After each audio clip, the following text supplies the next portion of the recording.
Okay guys, so we've got a really fun video for you today because I thought we would have a little chat today about why I collect vintage sewing machines. Now the deal is that when I meet new people and I tell them that I collect sewing machines, I generally get kind of the same responses, which is, really? Okay. And then there's usually the same, follow-up questions like, why? And how many? And do you sell them? And what do they cost? And is it a good investment? And, it's usually kind of the same routine. So totally understandable. It's kind of a strange niche little market that we're in, but we love it. And that's what we do around here. So I thought today we maybe would try to answer some of those questions and go with a top 5 reasons why we collect vintage sewing machines. So let's get started. Okay, so the first category we have for why we collect vintage sewing machines is kind of got to be the obvious one anytime you have a collectible market, is the investment. Now, this is not why we collect, and if you talk to collectors across most genres, they'll tell you this isn't why we collect. There are collectors that just have collections just for the return of value on them, but this isn't why we do it. We don't turn around and sell the machines. We collect them for fun because we love them, and but at the end of the day, they are worth money. They did cost money, and in any hope, if you are in a collected market, your investments will appreciate over time. So just to give you a basic idea as to where we're at and what you can expect. Again, these are just my opinions, as always, but we have about 50 vintage sewing machines, and I would say that we probably averaged about $50 a piece to acquire them. So 50 machines at $50 a piece is $2,500. So over the last 8 months to a year, we have been collecting one at a time. It wasn't a big bulk purchase. We've collected about $2,500 worth of machines in 50 machines. So that's kind of where we're at in our investment. Now, if you were to go back 15 years ago, this is a rough estimate, but probably the average cost of these machines would have been more like $25 a machine.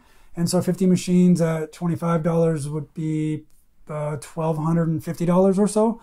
Now that that's appreciation and inflation and rarity and collectability. They all go up. So and then if you went 15 years in the future from now, let's say that the machine values would jump from 50 to like $75 a machine. So 50 machines at $75 a machine would be $3,750. So that's pretty good appreciation. So after a 30-year period, 15 to go to 15 in the future, 30 years, these 50 machines we have, if we had owned them that whole time, would have appreciated $2,500. So, hey, that's not bad, right? I mean, again, that's not why we do it, but if you can collect something and it appreciates that much in value over time, then you're winning. You're collecting, you're having fun, but you're also, not wasting money. If you were in a collector's market where your value of your collection depreciates over time, then you just kind of have to realize you're in it for the love of it, which there's nothing wrong with. But I do kind of believe that sewing machines, vintage sewing machines, are a pretty decent investment. So, I think that, again, don't try to do it to make money, but at the end of the day, I think you're going to make at least a decent return on your investment. Now, the great thing about sewing machines, as opposed to like coins or stamps or something else that you just collect and keep them in a drawer and keep the dust off of them, they're all usable equipment. We use all of our sewing machines every day. We're constantly banging out quilts and table runners, Christmas gifts, birthday gifts. I like to make bags and motorcycle gear and camping equipment. We're constantly using all of these machines. So not only are they appreciating in value, but we're getting use of them every day. There's not a lot of collectible markets that are like that. It's pretty unique and pretty awesome. So that is, the first reason why I collect vintage sewing machines. Okay, so the second reason why we collect vintage sewing machines is really the community. It's just fabulous. There is so much hate and animosity and jealousy and anger and nastiness especially on the internet these days, that it's kind of a bummer. But when it comes to the vintage sewing, the sewing machine community in general, but realistically and especially the vintage sewing machine community, it's like the polar opposite of that. It's like a beautiful little sectored out community of the world and the internet that's just full of happiness and enthusiasm and kindness and sharing, and people sharing their memories and their love for the vintage sewing machines. So we just love the community that we're in, and the community that we've kind of built around this channel, and our friends and family, and the people that follow us. And we didn't know it would be as awesome as it is, but it really is. You know, I believe that the reason why YouTube has a comment section is for people like you, awesome folks out there who comment on our videos and tell us your stories and share your experiences. And my favorite ones are when you say, hey, my grandma taught me to sew on that same machine when I was 6. I would sit on her lap and we'd bang out quilts together, and I still have that same machine, and I just got through refixing it up and getting it renovated, and thanks for your video. And it's just, I just love that kind of interaction, and it's all the time. So if you know, for instance, also, if you were to go to like a vintage sewing machine Facebook page and peruse the first like 200 posts and all of the comments therein, you'd be pretty hard pressed to find a negative, nasty, or mean comment. It's all just positivity and love. And it's not just online, it's in person too. When I meet somebody and tell them that I collect vintage sewing machines, they light up and they want to know about it. And if there's someone who also is in the sewing community, they've got stories to tell, and we swap tales and memories and compare machines, and what do you like to make and what do I like to make. It's just a lot of fun. Another one is like a really fun, interesting aspect is like thrift stores. Now, if you guys have been to thrift stores, and hopefully you're out there hunting for them on a daily basis, right? Because that's where the fun ones are. If you go to a thrift store, they're all kind of the same. They're all laid out like the clothes and shoes, the books, sporting goods and tools and crafts and homewares.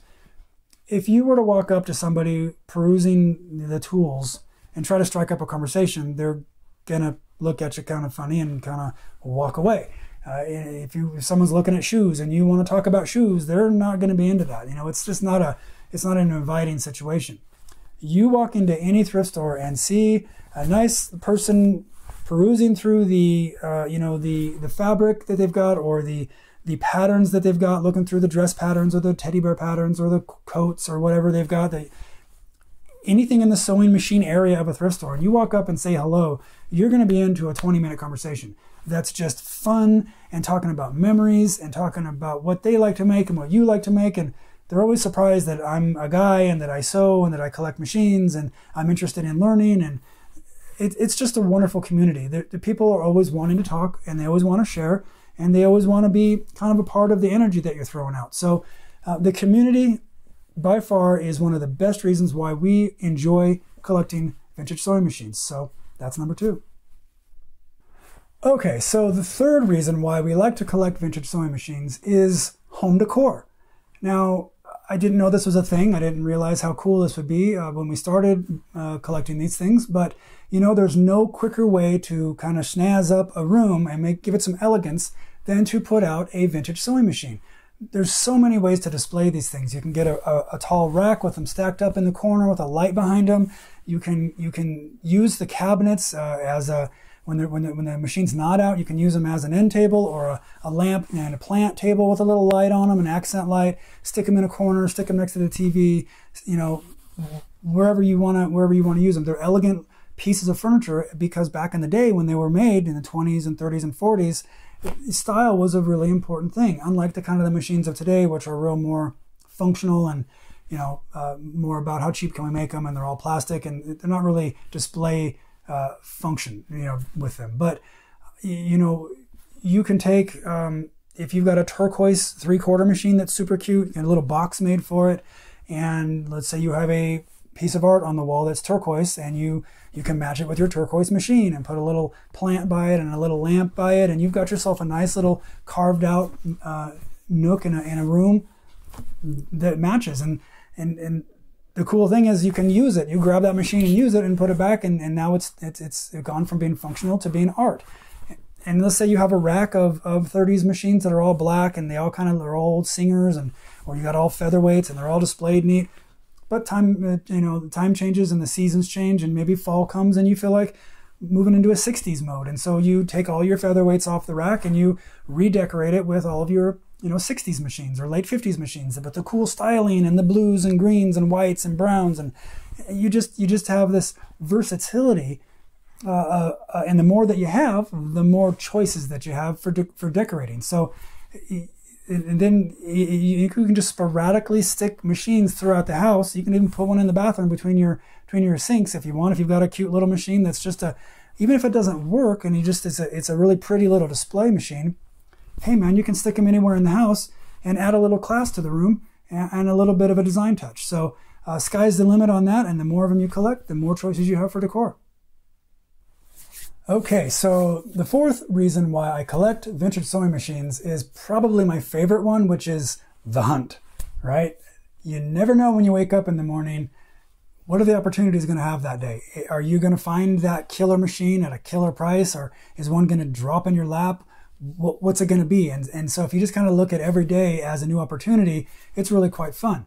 Now, like, for instance, so my wife and I, we've been married like 30 years. We're really lucky. We're best friends. We love spending time together. We have the same hobbies. We've spent a lot of time, in the same room doing the same thing, and we just love it. So we're really fortunate, and I'm really fortunate to have such an awesome, supportive wife. But after all these years, one of the fun things we do for like date night is going to the thrift stores, so we're really lucky as well that we live kind of in this mecca. Somehow we got so fortunate. We live in this mecca of thrift store alleys. So within like an hour, we can go like a loop we do where we can hit like 6 or 7 thrift stores, and they're all kind of in a loop. And it's just really cool. So, we'll go out to dinner and have a little bit of date night time, and then we'll wrap it up with hitting the thrift stores. And we do that like once a week. And it's a lot of fun because you pull up to a store and you don't know what's inside. You don't know what you're going to find, and it's exciting. And you walk in and maybe there's none. Usually there's at least 1 or 2 machines in the stores in our area, but usually there's like 80s and 90s plastic machines that aren't. We don't want those. That's not what we're looking for.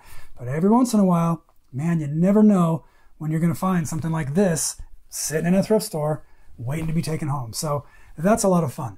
The other one is ones you have a little more information on, like Facebook Marketplace ones, ads like estate sales, where you've got a little bit of you can see pictures ahead of time, but you don't know until you get there. Is it good? Does it work? Is it a deal? Are they willing to haggle and negotiate? Do they have other stuff that they aren't showing you? It's just a lot of fun. And so as a admitted sewing machine addict that I am, I just love the hunt. So I love getting out there, and the other cool thing is garage sales. You get that you see one coming up the street, and you slow roll and you kind of scan on it, and is there a cabinet there? Is there a sewing machine? Do you see a quilting rack? Do you see signs of there being a vintage sewing machine on the premises? And they kind of, your heart rate gets up a little bit, and you never know, you walk home with a cool sewing machine. And probably, we don't really like getting ones that are like in pristine condition, that somebody's already, went through and serviced professionally and has been appraised by an antique dealer, and we can't afford all that. We're just normal people. So we like them when they're dirty and they don't work and they're stuck and they've got broken stuff on them. And in my experience, if you are at someone's home or they're in a yard sale or whatever, and they've got a machine that's like stuck and doesn't want to move, and they don't know why, they just kind of figure it's broken. To them, it's just a paperweight, and they're willing to usually just give it away to go to a good home or just for a few bucks. And those are my favorite kind, because I like bringing them home and putting the camera on and going through them with you guys and seeing, what can we do? Can we bring this thing back to life? And it makes good content, and I have a lot of fun bringing you guys along, and you guys seem to enjoy that as well. So it's a great relationship we have here, and those are the kind of machines that we're on the hunt for. So wake up every day and not knowing what the future is going to bring, but hopefully you can get out there and get on the hunt too. Okay, so the final category for why I collect vintage sewing machines is variety. It's, what do they say, the old saying, that variety is the spice of life, or something like that? It makes sense if that's the case. I don't know. But having variety in your sewing experience, man, it just makes it a lot more interesting and fun and rewarding. So, a lot of people who are avid sewers they have one machine, which is great. It's no knocking on that at all, especially if you have a really cool machine. And a lot of times you'll start out younger in life, you'll have a machine, and then maybe you get a little older and better, maybe a little more money, and you get rid of that and you get a better machine, and you do it again and again. And by the time you're an old person like me, you have a really nice modern machine that does everything, and it's computerized, and you can bang out whatever you want, and it has a variety built into it where that it'll do straight stitch and zigzags and embroideries and free motion, and it's super nice and easy to use. That's great. But for me, I get kind of bored easy, and if I've got to, if when I think about sewing, it only ever is the same machine in the same space and working on the same thing, I just get, my brain just kind of needs a little more, a little more craziness than that. So what I like about collecting vintage sewing machines is that they're all so incredibly different. No two machines sew alike, even if they're the same exact model. You can have two Singer 201s that are just night and day to each other because of the history they've had, the wear and tear they've had, how well they've been maintained. They all present their own challenges, and anytime you have a challenge, you are presented with the opportunity for growth and having reward. And so if you've got a machine that's kind of finicky, but you work through that challenge of its unique challenges, and you can make it through a quilt using this old machine that's kind of a challenge and finicky, you feel kind of like you've accomplished something more. So I've got a pretty nice mid-2000s computerized machine. It's a it's a Baby Lock Aspire. And man, I love this machine. It makes any project you're doing super easy. It just takes care of everything for you. Adjustable tension and automatic attention and automatic attention to tension. And so it goes super slow. It's got the speed controls, and you can embroider really nice. You can applique easy on it. It makes someone like me who doesn't sew very well feel like you're pretty good at it and you can bang stuff out. But at the same time, I kind of feel like I'm cheating a little bit. It's probably analogous to, great-grandparents' time when sewing machines kind of hit the market, and mom and grandma had been hand stitching clothing and draperies and mending clothing and all of the projects by hand with a needle and thread for their entire lives. And then these crazy new machines came out that did all the sewing for you, and you could do it really quick. They probably loved the fact that there was a way to sew stuff quickly, and you could make your drapes in a day instead of a week. But they probably kind of felt like they lost a little bit of the art form as well. That's kind of how I feel with the vintage machines versus the new machines. It just kind of feel like you're not really getting the full experience. So having the more machines in your collection gives you the more opportunity for variety. And so we have enough machines now, and a lot of them are kind of tucked away with the cabinets closed. And we walk by like Stitcher's Row out in our hallway. There's like 25 of them out there in the cabinets, all closed up and kind of stored. You kind of forget what machines are in those cabinets. So, once a month, maybe you want to choose a different cabinet and you pull it out and open it up, and you are reminded, holy cow, that's a beautiful white rotary machine or a Singer machine. And you just it's a brand new experience all over again. And then you decide you want to sew on that for this week and you want to make a couple projects. You have to get to know it all again and get to know its quirks and features and what it's good at and what it's not good at. And so it's like a whole new machine every week that you get to do it. And the more of these you have, the more choices you have and the more variety you're offered. Or what's even more fun is, let's say you're making a quilt and you want to mix it all up. Let's say you are getting ready to piece your quilt together and you have a Singer 201 that is just the Cadillac of stitching, and you love piecing and straight stitching on this 201. So you do all your piecing in rows and blocks on the 201, but it doesn't do zigzag, right? So when it comes time to stitch together your pieces for your batting, you can't do it with that. So maybe you go out and you pull out your late 50s, early 60s white rotary zigzag machine, and you do it with that, and that's fun because it's a whole new experience. And then maybe by the time it's time to do your free motion quilting across the top, well, you're spoiled about using your new machine, so you pull out your new Juki machine that it makes free motion quilting a lot easier and a lot more fun. Because it's one thing to have kind of struggles when you're piecing, but having struggles with the machine when you're doing free motion quilting, that kind of takes some of the fun out of it. So your situation is going to vary. Our situation is going to vary. Everybody's got their own deal. But my point is that the more machines you have in your collection, the more opportunity you have to kind of mix it up. And when you look at a quilt you have hanging on the wall, or that you've given to somebody, or that you're snuggling up with on your couch at night, the memories you have made building that quilt are priceless. And the more you can attach fun vintage machines to those memories, the more fun you're going to have. So my advice is get out there and add variety to your sewing collection, and add variety to your sewing projects. So that's really the most important thing to me about having all of these awesome machines. So that's that. And now the final thing is, I do get kind of the same question most of the time when I'm finishing these conversations with people is, well, how many do you plan on collecting? Or how many is a good collection to have? Or how many should I collect? And, hopefully by now you guys know the answer to that question is always going to be, when it comes to sewing machines, you can never have too many. So that's it. We'll see you next time.